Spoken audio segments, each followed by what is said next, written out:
और मुझे विश्वास है, मैं लाल किले की प्राचीर से कह रहा हूं, वो दिन दूर नहीं होगा जो भारत इंडस्ट्रियल मैन्युफैक्चरिंग का हब होगा, दुनिया उसकी तरफ देखती होगी।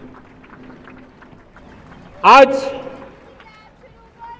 विश्व की बहुत बड़ी कंपनियां भारत में निवेश करना चाहती हैं। ये चुनाव के बाद मैंने देखा, मेरे तीसरे कार्यकाल में जितने लोग मुझसे मिलने के लिए मांग कर रहे हैं वो ज्यादातर निवेशक लोग हैं, विश्व भर के निवेशक हैं। वो आना चाहते हैं, भारत में निवेश करना चाहते हैं। ये एक बहुत बड़ा गोल्डन अपॉर्चुनिटी है। मैं राज्य सरकारों से आग्रह करता हूं कि आप निवेशकों को आकर्षित करने के लिए स्पष्ट नीति निर्धारित कीजिए, गुड गवर्नेंस का आश्वासन दीजिए, लॉ एंड ऑर्डर सिचुएशन के लिए उनको भरोसा दीजिए। हर राज्य एक तंदुरुस्त स्पर्धा में आगे आए। राज्य के बीच निवेशकों को खींचने के लिए स्पर्धा होनी चाहिए, निवेशकों को लिए, ताकि उनके राज्य में निवेशक आएंगे, उनके राज्य के नौजवानों को स्थानीय रूप से अवसर मिलेगा, रोजगार का अवसर मिलेगा। नीतियों में परिवर्तन लाना चाहिए, तो ग्लोबल रिक्वायरमेंट के अनुसार नीतियों को राज्यों ने परिवर्तित करना चाहिए। लैंड की आवश्यकता है तो राज्यों ने लैंड बैंक बनानी चाहिए। गुड गवर्नेंस सिंगल पॉइंट पर काम करने के लिए राज्य जितने प्रोएक्टिव होंगे, जितने ज्यादा प्रयास करेंगे, जो निवेशक आ रहे हैं वो कभी भी वापस नहीं जाएंगे। सिर्फ भारत सरकार से काम ये होता नहीं है, राज्य सरकारों की बहुत बड़ी आवश्यकता होती है, क्योंकि जो भी प्रोजेक्ट लगने वाला है उस राज्य में लगने वाला है, उसको हर राज्य के साथ रोजमर्रा का काम पड़ता है। और इसलिए मैं राज्यों से आग्रह करूंगा कि जब विश्व पूरा भारत की तरफ आकर्षित हो रहा है, विश्व पूरा भारत में निवेश करने के लिए प्रतिबद्ध हो रहा है, तब ये हमारा दायित्व बनता है कि हमारी पुरानी आदतें छोड़ करके स्पष्ट नीति के साथ हम आगे आए।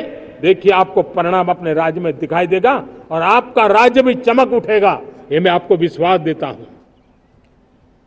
साथियों, भारत अपनी बेस्ट क्वालिटी के लिए पहचानी जाए, ये बहुत जरूरी है।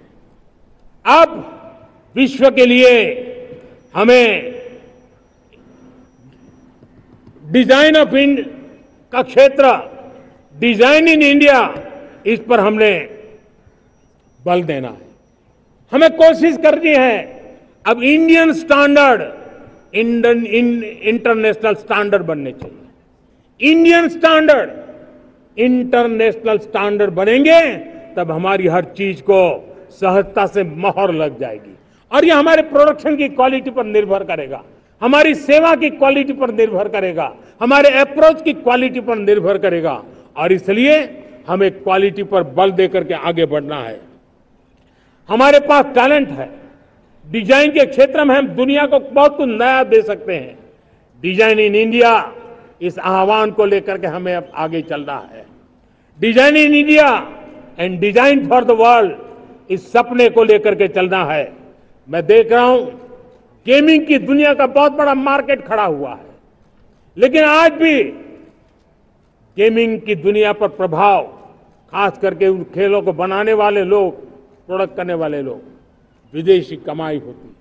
भारत के पास बहुत बड़ी विरासत है, हम गेमिंग की दुनिया में बहुत नई टैलेंट को लेकर के आ सकते हैं। विश्व के हर बच्चे को हमारे देश के बनी हुई गेमिंग की ओर आकर्षित कर सकते हैं।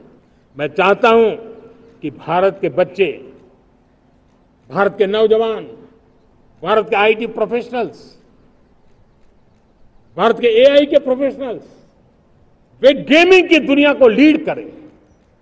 खेलने में नहीं, गेमिंग की दुनिया में हमारे प्रोडक्ट पूरे विश्व में पहुंचने चाहिए, और पूरी दुनिया में हमारे एनिमेटर्स काम कर सकते हैं। एनिमेशन की दुनिया में हम अपनी दाग जमा सकते हैं, हम उस दिशा में काम करें। मेरे प्यारे देशवासियों, आज विश्व के अंदर ग्लोबल वार्मिंग, क्लाइमेट चेंज हर क्षेत्र में चिंता और चर्चा का विषय रहता है। भारत ने उस दिशा में काफी कदम उठाए हैं। हम विश्व को आश्वस्त करते रहे हैं, और शब्दों से नहीं, अपने कार्यों से, प्राप्त परिणामों से हमने विश्व को आश्वस्त भी किया है और विश्व को आश्चर्यचकित भी किया है। हम ही हैं जिन्होंने सिंगल यूज प्लास्टिक पर प्रतिबंध लगाया है। हमने रिन्यूएबल एनर्जी पर विस्तार किया है। हमने रिन्यूएबल एनर्जी को एक नई ताकत दी है। आने वाले कुछ वर्षों में हम नेट जीरो फ्यूचर की ओर आगे बढ़ रहे हैं। मुझे याद है पेरिस एकॉर्ड में जिन देशों ने अपने लक्ष्य निर्धारित किए थे, आज मैं लाल किले की प्राचीर से मेरे देशवासियों की ताकत दुनिया को बताना चाहता हूं। G20 देश के समूह जो नहीं कर पाए वो मेरे देश के नागरिकों ने करके दिखाया है, मेरे देशवासियों ने करके दिखाया है, हिंदुस्तान ने करके दिखाया है।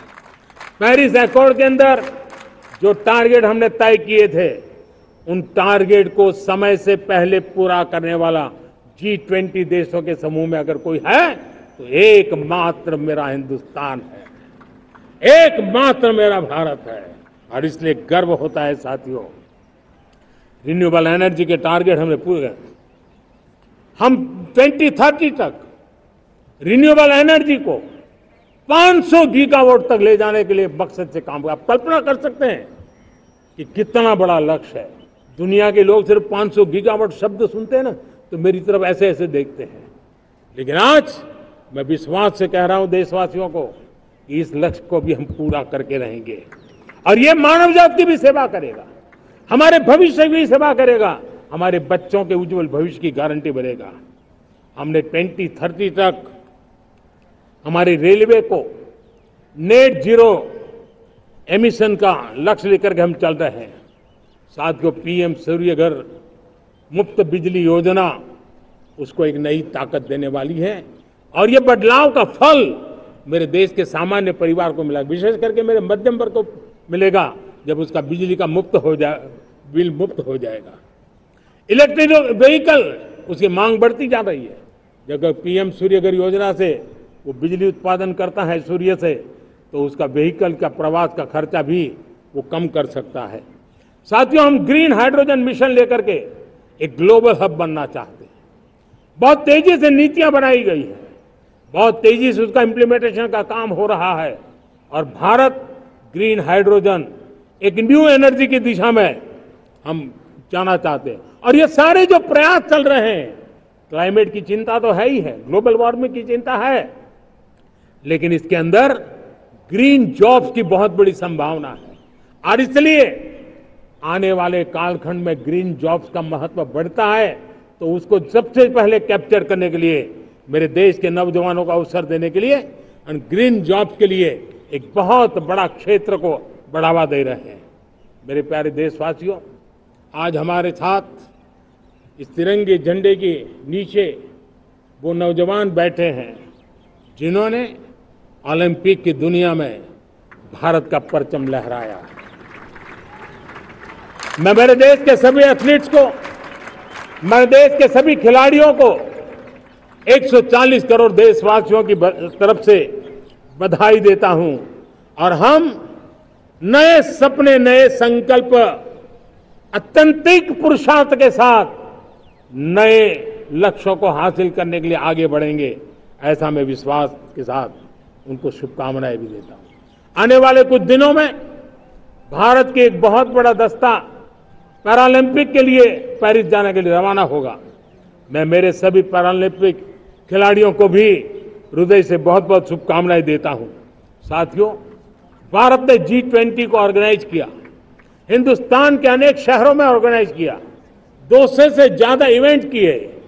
पूरे विश्व में G20 का इतना बड़ा व्याप, इतना बड़ा कार्यक्रम कभी नहीं हुआ, इस बार हुआ। इसने एक बात सिद्ध कर दी है कि भारत में बड़े से बड़े काम, कार्यक्रम ऑर्गेनाइज करने की ताकत है। भारत को किसी को भी हॉस्पिटैलिटी का सामर्थ्य भारत में सबसे ज्यादा है। अगर ये सिद्ध हो चुका है तो साथियों, हिंदुस्तान का सपना है कि 2036 में जो ओलंपिक होगा वो मेरे हिंदुस्तान की धरती पर हो। इसके लिए हम तैयारी कर रहे हैं, उसके लिए हम आगे बढ़ेंगे।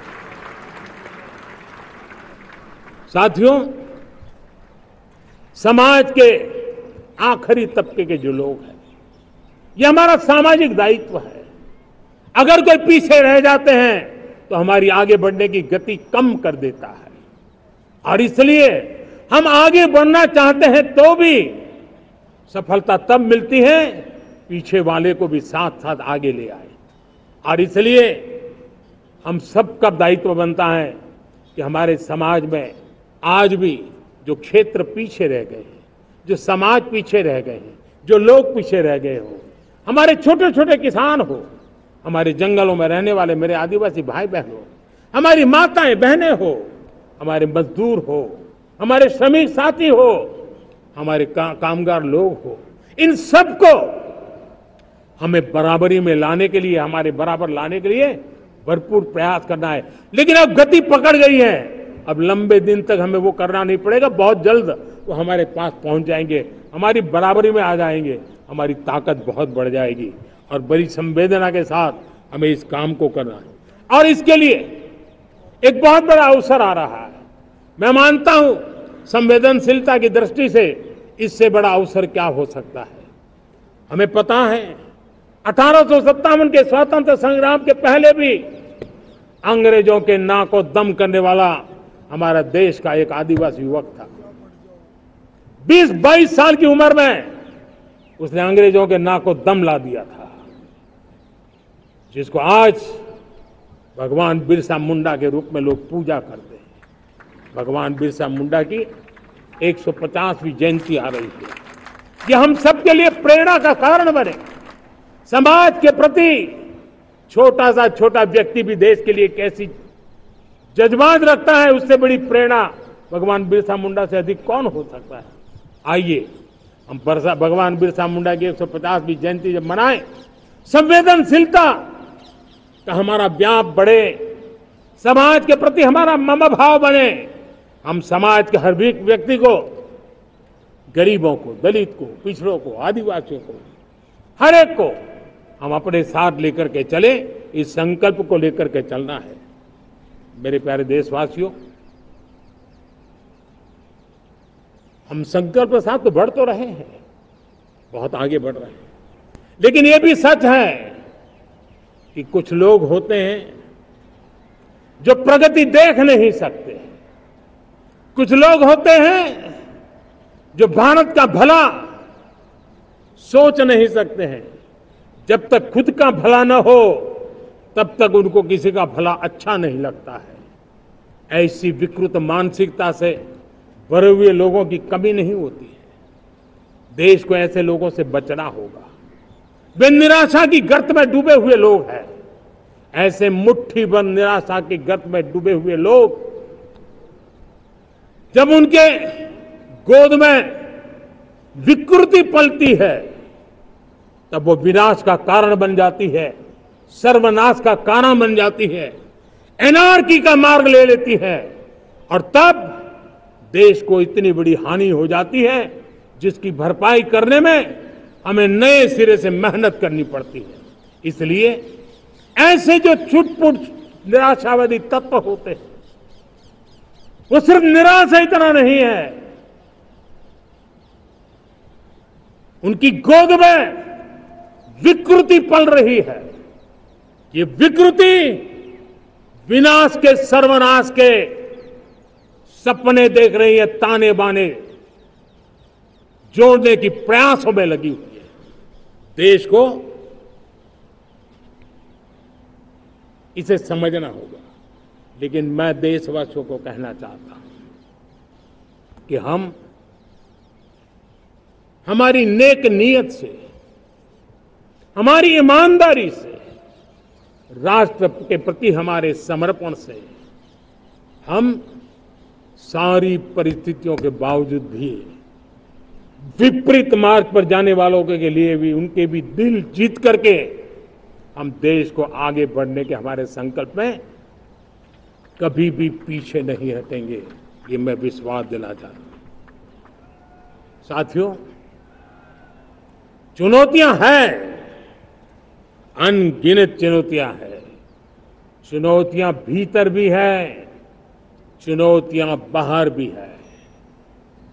और जैसे जैसे हम ताकतवर बनेंगे, जैसे जैसे हमारा तवज्जो बढ़ेगा, तो चुनौतियां भी बढ़ने वाली है।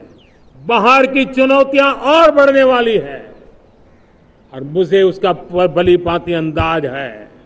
लेकिन मैं ऐसी शक्तियों को कहना चाहता हूं, भारत का विकास किसी के लिए संकट लेकर के नहीं आता। हम विश्व में समृद्ध थे तब भी हमने कभी दुनिया को युद्ध में नहीं झोंका है। हम बुद्ध का देश है, युद्ध हमारी राह नहीं है। और इसलिए विश्व चिंतित न हो भारत के आगे बढ़ने से। मैं विश्व समुदाय को विश्वास दिलाता हूं कि आप भारत के संस्कारों को समझिए, भारत के हजारों साल के इतिहास को समझिए। आप हमें संकट मत मानिए, आप उन तरकीबों से न जुड़िए जिसके कारण पूरी मानव जात का कल्याण करने का सामर्थ्य जिस भूमि में है उस भूमि को ज्यादा मेहनत करनी पड़े। लेकिन फिर भी मैं देशवासियों को कहना चाहता हूं, चुनौतियां कितनी ही क्यों ना हो, चुनौती को चुनौती देना ये हिंदुस्तान की फितरत में है। न हम डिगेंगे, न हम थकेंगे, न हम रुकेंगे, न हम झुकेंगे।